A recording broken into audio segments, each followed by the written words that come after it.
Nama saya Nurul Syafira, boleh panggil saya Syafira. Nama saya Cikgu Abdul Panjang nama. Panjang sangat.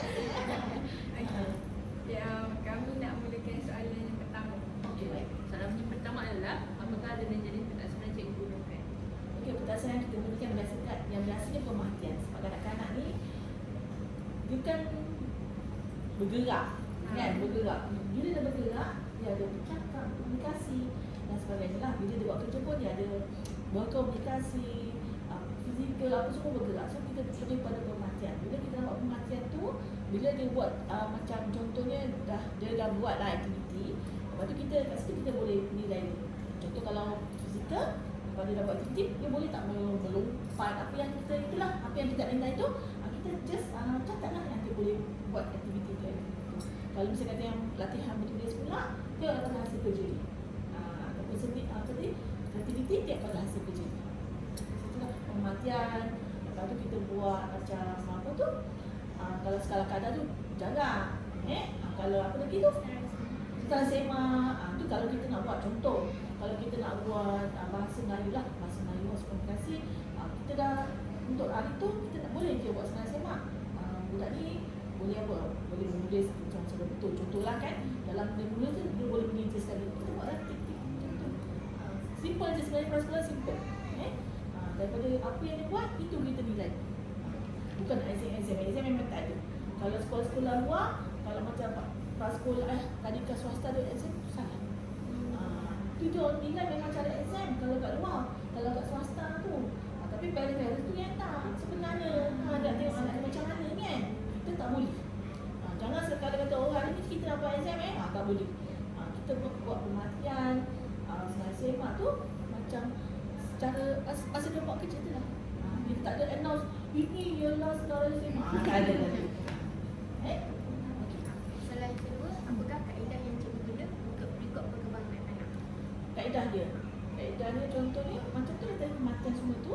Lepas tu kita kadang tu kita buat sikit lah. Contoh macam dah sampai 7 tahun kan, besar kan, budak tak kena duduk tu kan. Kita buat juga cara macam exam, tapi tak adalah cakap exam. Kita buat macam isi modul, tengok dia boleh buat tak. Jadi itu cara saya lah, cara saya untuk menilai dia orang. Kalau dia boleh buat tanpa bimbingan kita dalam kelas, okey. Kita dah betul masuk dalam sistem yang ada dalam apa tu online tu. Dulu IPPK, sekarang IPPM. IPPM ni kita tak tahu lagi boleh macam mana sebab ikut kurikulum baru dia belum siapkan lagi. IPPK belum siapkan. Jadi cikgu ada rekod gambar, video macam tu? Sepatutnya ada. Tapi itu kalau macam semalam saya dapat taklimat, dia sebenarnya itu kita macam tak adalah hari-hari kan. Nanti kita punya telefon jadi RTM macam semua nak diracam kan. CNN tak ada, kita pilih yang signifikan je. Contoh macam ada event besar ke ataupun ada macam apa tujuan kita nak nilai tu je baru kita ambil. Ataupun ada budak tu special sikit. Contohnya macam ada budak yang macam autis ke, daripada dulu tak boleh sekarang boleh kita boleh rakam gitu. Sebagai proof kita daripada tak boleh kepada boleh. Nilai kita. Okey, soalan seterusnya dia tak ibu apa. Macam cikgu laporkan keadaan kanak-kanak tu kepada ibu apa? Kalau informal kan, kita hari-hari boleh pasang personal kan, atau ambil gambar kasih ke parents pun boleh. Kalau yang formal punya setahun kita buat sekali lah, selalu kita buat sekali je. Nanti dah ada IPPK tu, dah ada laporan kita, ada macam buku rekod. Kita tak jangan buku rekod sebenarnya, macam penilaian kita lah kan. Catatan perkembangan dia orang tu, nanti kita ambil apa kita terangkan macam mana memang. Selalunya akhir tahun tak? Dah tak sampai akhir tahun, dalam bulan 8 macam tu. Tapi tahun ni selepas tak lama dia bulan 6 kot. 5 bulan 6 nantilah. Sebab kita belum nampak yang baru tu lagi. Jadi kita tak nampak dia punya item-item apa untuk dinilai tu, yang sama dengan kurikulum yang baru. Semalam pun saya ada tanya dia masa GMAT ke semalam kemarin. Saya tanya dia dengan pegawai. IPPM tu masuk ambil kira tak boleh I3+. Kan kita akan terima I3+ kan? Dia diam tak jawab. Tak mungkin dia fikir terlepas pandang. Kan? Sebab kurikulum yang baru ni untuk 4+, 1+. 3+ tak ada lagi ni. Besok tahun depan 3+ dah masuk.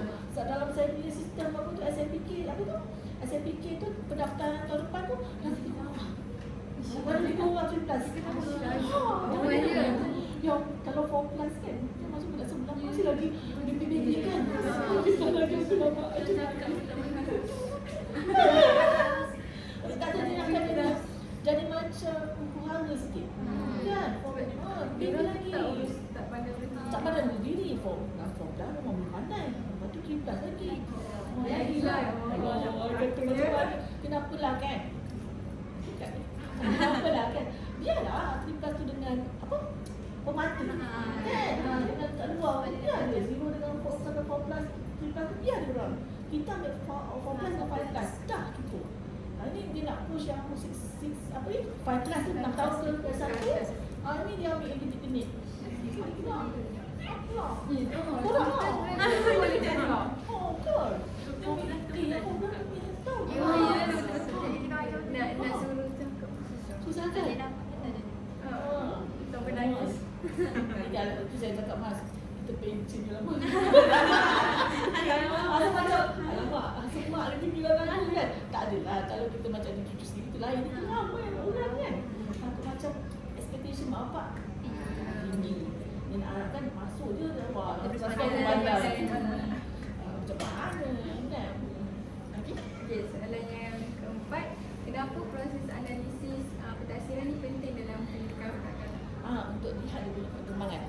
Okey, daripada zero kepada yang boleh lah. So kita bila dalam waktu kita menilai tu, kita nampak macam akan ada perbezaan. Tak semua budak sama kan? Jadi budak yang advance tu okey lah. Kalau budak yang tak advance tu macam mana? Budak yang tak boleh tu macam mana? So kita dalam waktu tempoh nak menilai tu, kita boleh buat penambahbaikan daripada segi kita penyampaian pendidikan PDP kita, ataupun daripada segi bahan kita, atau macam untuk budak lemah. Contohnya budak lemah, dia tak boleh buat macam yang abstrak. Kita boleh buat 1 tambah 2, 3 kan. Budak lemah tak pandai, dia kena guna mainan contohnya kan, dia kena mawujud. Jadi kita kat situ kita dah nampak budak tak capai, macam-macam cara kita nak buat intervensi yang lain. Untuk kasih dia boleh. Tak boleh juga, semua buat dia macam sendiri. Sebenarnya benda asal ada 5 kan. Sampai-sampai ikut ubah bawang tu turun atau kilo biji kan. Kita lipat selimut 1 kali 2 kali. Budak mana juga nanti kan. Sebenarnya ini semua tak boleh, tak boleh sentuh. Jadi ramai sekolah pun saja. Jadi kan orang saya ni profesor. Mana boleh kan. Ada harap macam tu lah. Tapi ada sekarang saya boleh cakap yang ada dalam kelas saya sekarang ni, bagi dulu. Satu memang apa ni orang kata ambil berat pasal anak-anak ni. Separuh lagi masalah bulat-bulat. Jadi susah sikit lah. Sikit lah. Susah bulat tu. Tapi kalau kita kasi kerja kat sekolah pun, daripada sekolah ke rumah pun, patut balik tu. Aduh. Kerja anak pun macam mana kan anak nak pandai kan. Jadi separuh tu memang best. Separuh lagi tu kita kena macam ni kita kena kita pula kena open mind. Anak kau macam ni macam tu lah. Kan jadi anak kau aku terima je lah macam ni kan. Ajarlah macam mana boleh. Soalan yang kelima saya tanya tentang kepentingan laporan pentadbiran ni kepada cikgu dan juga parents. Supaya macam tadi lah, supaya kita tahu kadang-kadang tu dah capai belum standard apa yang kita nak. Sampai mana dia punya dia ada, kalau IPPK dulu ada 3 tau. 3 tu yang menguasai. Satu tu sebelum tu 1, 2, 3. Sekarang yang tahun lepas 0.5 sorry. 0.5 tu memang basic sangat lah, lemah sangat.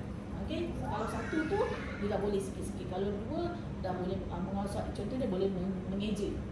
2 kata, kalau 3 boleh membaca perkataan mudah. Macam itulah contoh dia. Okey, so kita tahulah kalau misal ada benda-benda macam tu, kita tahu budak-budak dia sampai tahap mana. Kalau masa kata kalau budak tu belum capai, sampai akhir tahun tak capai, dia tetap 0.5, terpaksa letak 0.5. Tapi kita kena standby. Kalau misal kata orang datang, mengajar datang, kenapa tak ganjak pun dah bertahun-tahun sampai akhir tahun budak 0.5 kan dia punya markah kan. Tak boleh ke? Kita kena sediakan lah. Siapkan kita punya jawapan kita tu, evidence kita.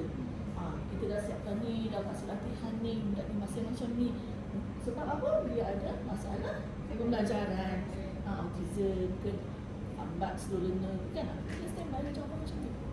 Kita tak boleh sembarang isi. Kita ada justifikasi itu. Jadi Allah assignment macam mana ada justifikasi kan, macam tu.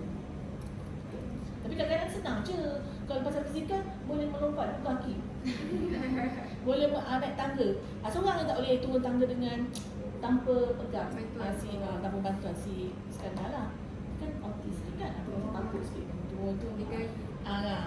Orang lain relax turun panjang kan, dia tak boleh.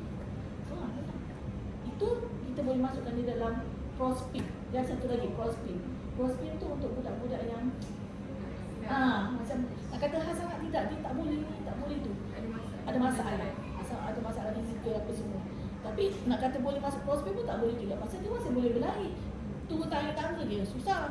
Kan dia masih berlari, boleh bergaduh dengan kawan. Dia tak boleh.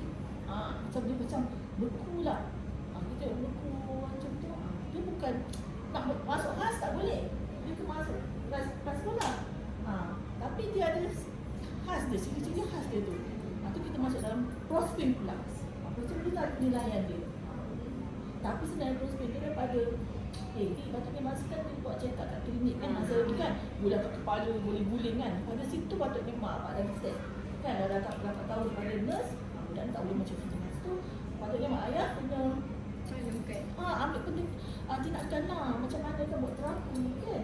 Tak boleh biarkan budak macam lembik macam tu kan. Ada budak tak boleh tau.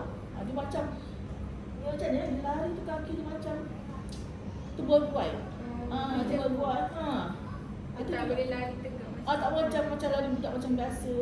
Kira tu macam crossfit lah. Kita makan masuk dalam crossfit. So aku ditulis sedangkan untuk cari orang tu.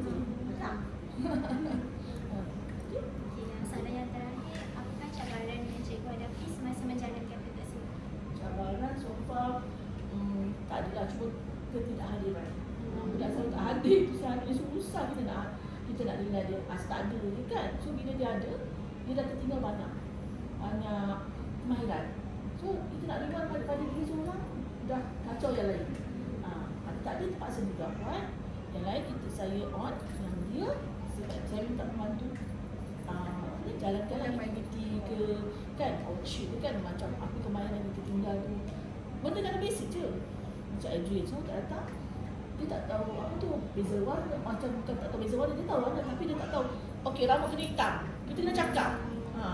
Pada dia suka hati dia nak kata apa, dan budak tu tahu rambut hitam dia suka hati dia, jadi kita kena bimbing dia sampai dia tahulah exact sebenarnya rambut